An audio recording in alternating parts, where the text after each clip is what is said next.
अस्सलाम वालेकुम साथियों। बिहार विधानसभा चुनाव इसी साल होना है और उसको दुनिया से की एमआईएम पार्टी ने भी अपने प्रत्याशी उतारने का ऐलान कर दिया है। बिहार के अंदर जो एमआईएम पार्टी प्रत्याशी उतारेगी उसको लेकर एमआईएम पार्टी का जो नेशनल डे था, स्थापना दिवस था, उसको बैरिस्टर असदुद्दीन ओवैसी साहब ने खिताब करते हुए एक बयान दिया बिहार के ताल्लुक से और ये कहा है कि बिहार के अंदर वो कितनी सीटों पर प्रत्याशी उतारेंगे और किन किन सीटों पर एमआईएम पार्टी चुनाव जीतेगी। बैरिस्टर असदुद्दीन ओवैसी साहब ने कहा है कि हम सिर्फ उन्हीं सीटों पर प्रत्याशी उतारेंगे जहां पर हम जीत सकते हैं, हम पूरी सीटों पर प्रत्याशी नहीं उतारेंगे। ऐसा तो साफ़ हो गया है कि एमआईएम पार्टी किसी भी जगह पर पूरे प्रत्याशी नहीं उतारती है। बहुत से लोग दावा कर रहे थे एमआईएम पार्टी 100 सीटों पर प्रत्याशी उतारेगी, 70 पर उतारेगी, 50 पर उतारेगी। इसको बैरिस्टर ओवैसी साहब के जो बयान है उससे ये सारे दावे खारिज हो चुके हैं।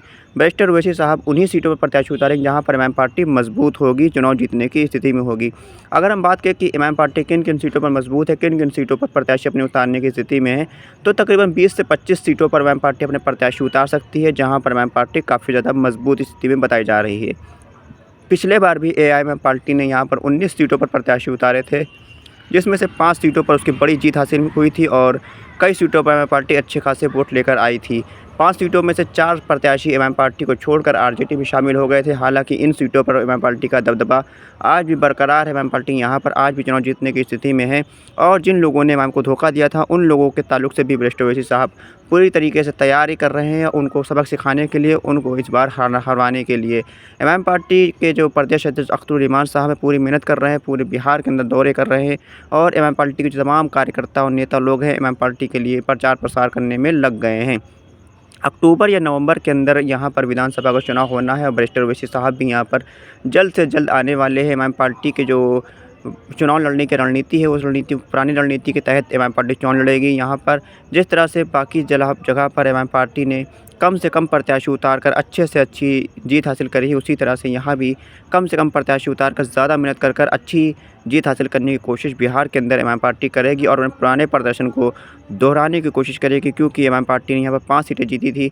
ऐसे में एमआईएम पार्टी को इन 5 सीटों पर दोबारा से वापसी करना बहुत ज़्यादा ज़रूरी है। इसके साथ साथ कुछ नई सीटों पर भी एमआईएम पार्टी को चुनाव में जीत हासिल करने की फिराक में एमआईएम पार्टी रहेगी। एआईएमआईएम पार्टी का मुख्य जो केंद्र है बिहार के अंदर वो सीमांचल का इलाका है। सीमांचल के इलाके में 24 विधानसभा की सीटें आती हैं। इन 24 विधानसभा की सीटों में से पिछले बार 5 सीटों पर एमआईएम पार्टी ने चुनाव जीता था। इस बार देखने वाली बात ये होगी कि एमआईएम पार्टी यहाँ पर कितने सीटों पर प्रत्याशी उतारेगी और किन किन सीटों पर एमआईएम पार्टी यहाँ पर जीत हासिल कर सकती है। बात करें किशनगंज ज़िले के अंदर, तो किशनगंज ज़िले के अंदर 4 विधानसभा की सीटें हैं, जिसमें से पिछले बार एमआईएम पार्टी ने 2 सीटों पर जीत हासिल करी थी और 2 सीटों पर अच्छा खासा वोट मिला था।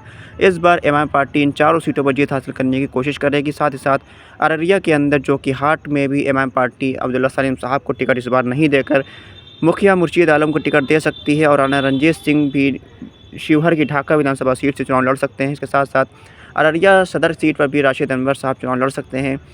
इसके साथ पूर्णिया की जो बैसी और आमौर सीट है यहाँ पर भी एमआईएम पार्टी ने पिछले बार जीत हासिल करी थी और इन दोनों सीटों पर एमआईएम पार्टी दोबारा से जीत हासिल करने की कोशिश करेगी। आमौर के अंदर अख्तरुल साहब विधायक हैं और वो इसी सीट से चुनाव लड़ेंगे, ऐसी ज़्यादा संभावना नज़र आ रही है। हालांकि कुछ लोगों का दावा है कि वो बहादुरगंज या कोचाधाम से भी चुनाव लड़ सकते हैं। हालांकि जो ज़्यादा मजबूती है वो आमौर की सीट पर लड़ने पर ओवैसी साहब दिखाएंगे, क्योंकि यहाँ पर अख्तरुल साहब ने 5 साल काम किया, उस 5 साल के रिपोर्ट कार्ड के लिए ओवैसी साहब यहाँ पर वोट मांगेंगे। बाकी बचे 22 सीट, तो 22 सीट पर सैयद रुकनुद्दीन एमआईएम पार्टी के सिंबल पर चुनाव जीते थे, वो इस बार आरजेडी में चले गए हैं। यहाँ पर एमआईएम पार्टी के टिकट के लिए दावेदार कई लोग हैं, लेकिन यहाँ पर एमआईएम पार्टी के पूर्व नेता गुलाम सरवर साहब हैं जो कि 2015 में एमआईएम पार्टी के सिंबल पर चुनाव लड़े थे, वो वापसी एमआईएम पार्टी में कर सकते हैं। एमआईएम पार्टी उनको टिकट दे सकती है वैसी विधानसभा सीट से। बहादुरगंज के अंदर भी कांग्रेस पार्टी के पूर्व विधायक तौसीफ आलम एमआईएम पार्टी में एंट्री मार सकते हैं और एमआईएम पार्टी उनको बहादुरगंज से प्रत्याशी बना सकती है। इसी के साथ साथ कुछ और सीटें हैं जहाँ पर एमआईएम पार्टी मजबूती से चुनाव लड़ेगी और यहाँ पर जीत हासिल करने की कोशिश करेगी। आपकी क्या राय है कि एमआईएम पार्टी को यहाँ पर कितनी सीटों पर प्रत्याशी उतारनी चाहिए? अपनी राय कमेंट बॉक्स में ज़रूर दें। खुदा हाफिज़।